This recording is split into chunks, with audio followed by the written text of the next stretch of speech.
Magandang araw sa inyong lahat. Ang kwentong inyong matutunghayan ngayon ay tungkol kay Tricia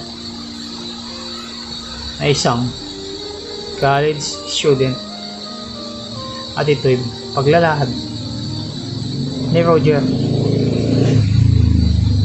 Araw ng Huwebes, 2 linggo pa lang mula nang dumating ako para sa akin 21 days na bakasyon mula sa trabaho ko sa isang bansa. Sa gitnang silangan ay nagkaroon ako ng kakaibang karanasan. Galing ako sa isang recruitment agency dahil may ipinadala ang HR namin ng dokumento para ibigay ito sa may-ari. Nasa EDSA Pasay Rotonda ako at nag-iisip kung ano ang gagawin. Nakatayo ako sa tapat ng isang maliit na mall kung saan nakadugtong ang huling istasyon ng MRT. Pumasok ang misis ko sa opisina dahil may kailangan gawin na trabaho. Ang mga anak ko naman nasa school, kaya sabi ko ay boring pag umuwi ng bahay. Naisip ko ay may nagmamasahe sa fourth floor ng motel ng mall, kaya pinuntahan ko ito. Hinanap ko ang suki kong masahista, pero 1:00 pa daw ang hapon ang dating. 10:00 pa lang ng umaga ang mga oras na yun. Sabi ko na lang ay babalik na lang ako. Nag-ikot-ikot muna ako sandali at pagkatapos ng 15 minutes ay nagsawa na ako dahil sobrang liit ng mall. Naisipan ko na magbingo na lang doon sa loob ng mall para magpalipas ng oras. Naka 30 minutes na ako naglalaro nang mapansin ko sa bandang labas ng bingguhan na may estudyanteng babae, kulay puti ang uniforme, na nakatambay at nagte-text. Pansinin ang estudyante dahil maputi ito at mahaba ang buhok. Napansin ko na patingin-tingin sa direksyon ko. Siyempre, hindi ko iniisip na ako ang kanyang tinitingnan. Makatapos ang isang pang oras, ay nagsawa na din ako. Nanalo ako minsan kaya panalo ako kahit papano. Tumayo na ako at habang palabas ng bingguhan ay nag-iisip kung saan ako kakain ng tanghalian. Nandun pa rin ang babaeng estudyante at napansin kong nakatitig siya sa akin. Napatingin naman ako sa kanya dahil magkalapit nga kami. Maganda ang babae, yung tipo bang nakakabogli. Malulusog ang mga kabundukan, maliit ang bewang at merong nakahulmang likuran. Iniwas ko na agad ang aking tingin at maglalakad na patungo sa escalator nang marinig ko yung estudyante na tumawag ng, "Kuya, sandali lang." Siyempre gumana ang aking pagiging alerto dahil madaming modus at scam sa Pilipinas ngayon. Lumingon-lingon muna ako sa paligid at nakita ko na naman na puro estudyante din yung ilang nakatambay sa paligid. Lumapit ako sa estudyante. "Ano yun, miss? Pinapangunahan na kita. Kung benta-benta yan ay hindi ako bibili."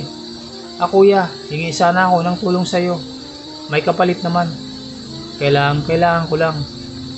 Alerto pa rin ako pero nakita ko sa mga mata ng babae na parang nakikiusap, parang nagpapaawa, pero isip muna ang gumana sa akin. Pero talagang hindi pa ako nabubuglian.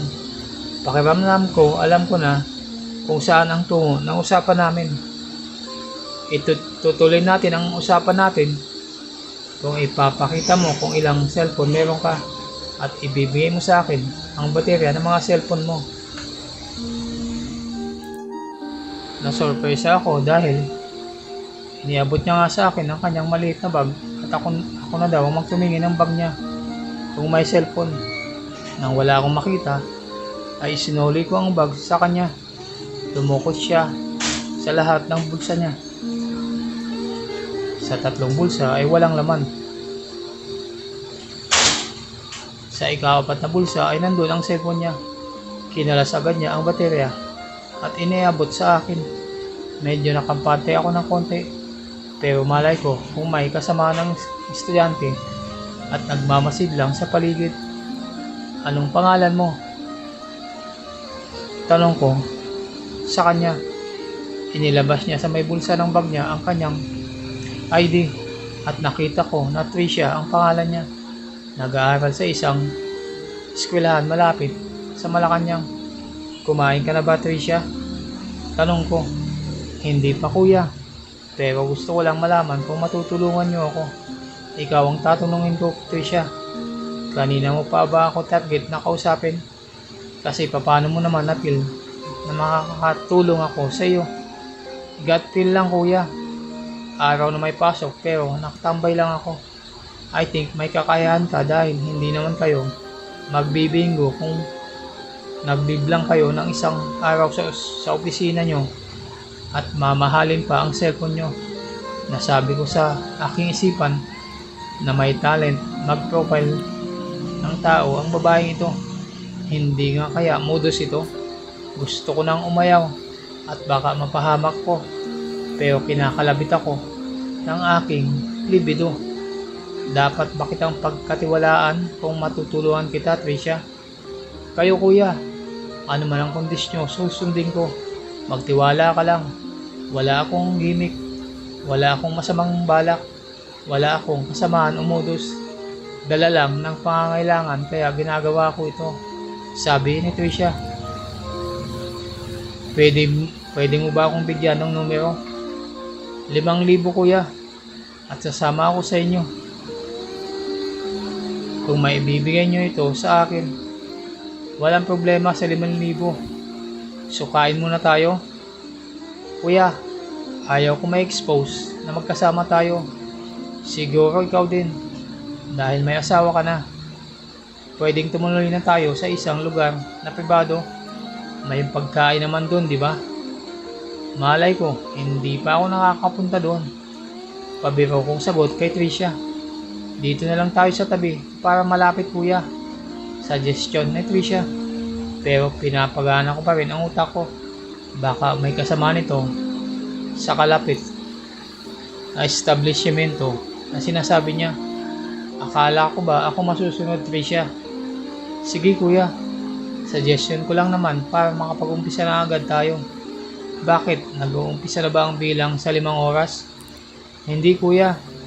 Pagpasok natin sa private place ay doon pa lang nag-uumpisa ang 5 oras. Dumaan muna siya sa comfort room. Paglabas ay nakabatong na ang isang t-shirt para hindi halatang naka-high school na uniforme siya. Nag-shades din siya. Lumabas kami ni Tricia sa likod na labasan at pumara agad ako ng taxi. Sinabihan ko ang driver na sa bandang baklaran na mga establishmento kami dalhin. Sa loob ay umorder muna ako ng pagkain at nagkwentuhan kami bakit niya ginagawa ang bagay na yon. Paaral daw siya ng kanyang tiyuhin na may kaya sa buhay at kapatid ng kanyang ina. Taga-Batangas sila ng kanyang ina.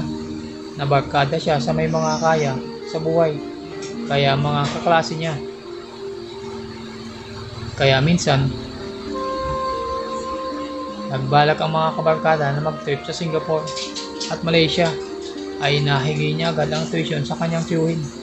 Nagtaka ang kanyang tiyuhin na bakit ang aga ng bayaran. Pangalawang installment pa lang. Nadahilan niya na may discount pagka maagang magbayad. Ngayon, problema siya dahil hanggang sa Martes na susunod na linggo ang palugit ng bayaran ng tuition ni Tricia sa kanilang school. Kung hindi, ay hindi siya makapag-exam. Siguradong incomplete siya at malalaman ang tiyuhin niya na ganun pala ang nangyari sa kanya, kaya hindi na ito tutustusan ang kanyang pag-aaral. Dati ay muntik na ding itigil ng tiyuhin niya ang pagtustos sa kanyang pag-aaral dahil sa nalaman na meron itong kasintahan, kaya itinigil na rin niya ang kanyang pagkakaroon ng kasintahan. Ayaw niyang manghiram sa kanyang mga kabarkada dahil nahihiya siya na ipakita na hindi siya ang may kaya kundi ang kanyang tiyuhin. na ordinary lang ang kakayahan ng kanyang pamilya sa Batangas. Sabi ko na pagkatapos ko ay 3 pa ang hahanapin niya. Kung swerte siya ay may magbabayad ng 15,000 sa kanya para solve agad ang problema niya. Kuya, ilang araw ako nag-practice ng lakas ng loob pero kayo lang ang una kong nilapitan. Kaya problema pa din kung may malapitan nga ako pero hindi naman ako matutulungan agad. Meron na lang akong 5 araw para solusyonan ang problema ko. Di tambay ka sa bar. Joke lang, Tricia. Gagawin ko yan, kuya, kung pinapayagan akong lumabas ng tiyuhin ko sa gabi. Kaso mahigpit siya Kaya pagkatapos ng school ko ay dyan ako sa Pasay pumupunta. Marami kong nakain. Si Tricia ay sandwich lang in order at yun lang ang kinain saka juice. Thank you, kuya, sabi niya. Para saan, Tricia? Na nagtiwala at naniwala ka sa kwento ng pangangailangan ko. Sagot niya, paano kung masamang tao ako, Tricia? Di lalong napariwara ka na. Kaya ang tagal-tagal kong pinag-iisipan bago ko lapitan ang isang tao, kuya. Ano ba itatawag ko sa inyo, kuya? Roger na lang, itawag mo sa akin. Short for Rogelio. Maya-maya ay sinabi niyang magsha-shower muna siya sa banyo. Tumango lang ako at binuksan ang TV. Kakaiba ang palabas. Maiinit na eksena.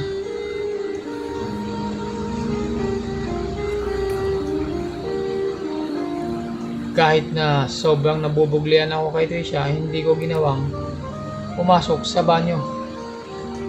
Habang ito ay nakabukas, nagpipigil naman ako at kinokontrol ko ang pakiramdam ko sa sarili. Baka kasi pumutok agad ang bulkan. Sino ba naman ang hindi ma-excite dahil maganda ang kasama? Siguro nasa edad 20 pataas o 18 ang tansya ko sa kanya. Mga ilang minuto pa ay lumabas na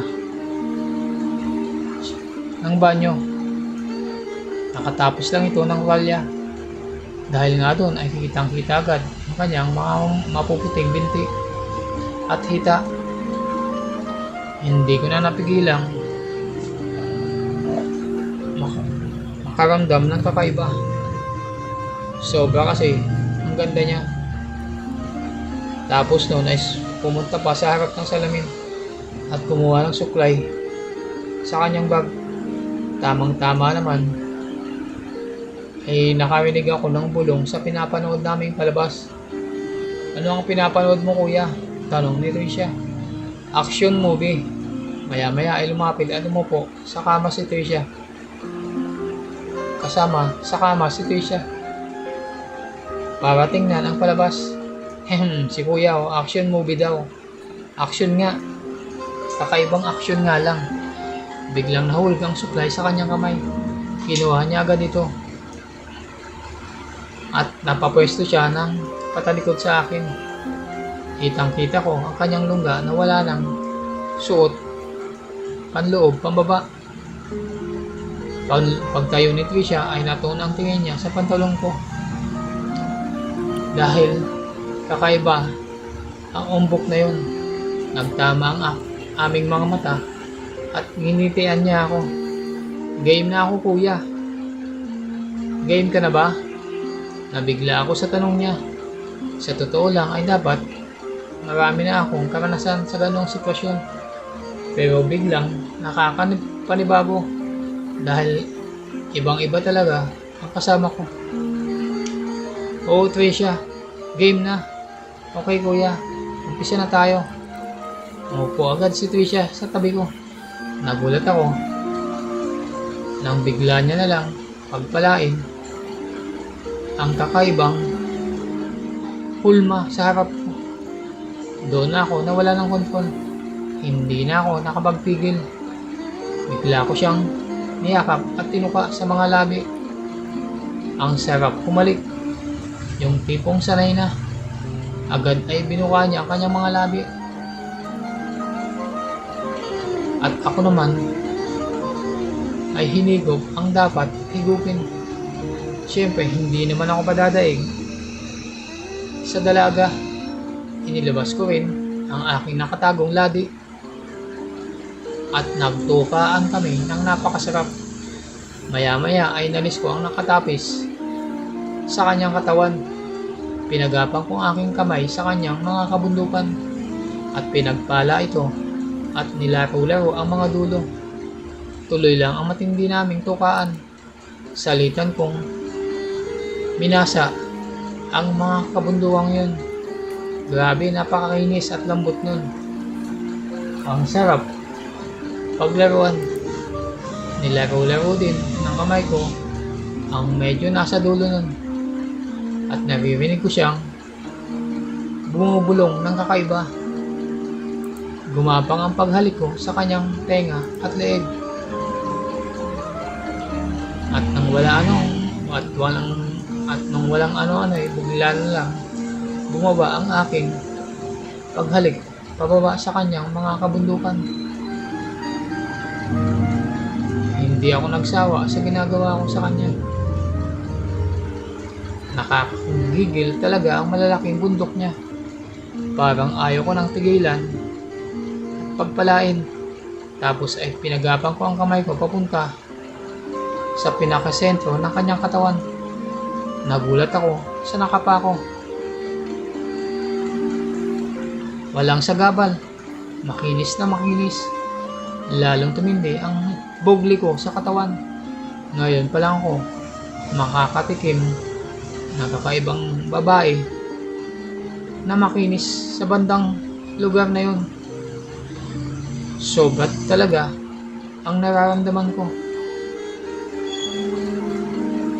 Binuka pa lalo ni Tricia ang kanyang dalawang mga hita para mas lalo kong mapagpala ang nasa gitna ng kanyang mga hita. Kakaibang likido na ang nakakapa ko sa kanyang lungga. Hanggang dito na lang muna ang ating kwento. Kung nagustuhan nyo ang kwento sa araw na to, ay huwag kalimutan mag-subscribe, like at comment para updated kayo sa mga susunod pang mga videos. Hanggang sa muli, maraming salamat. Thank you.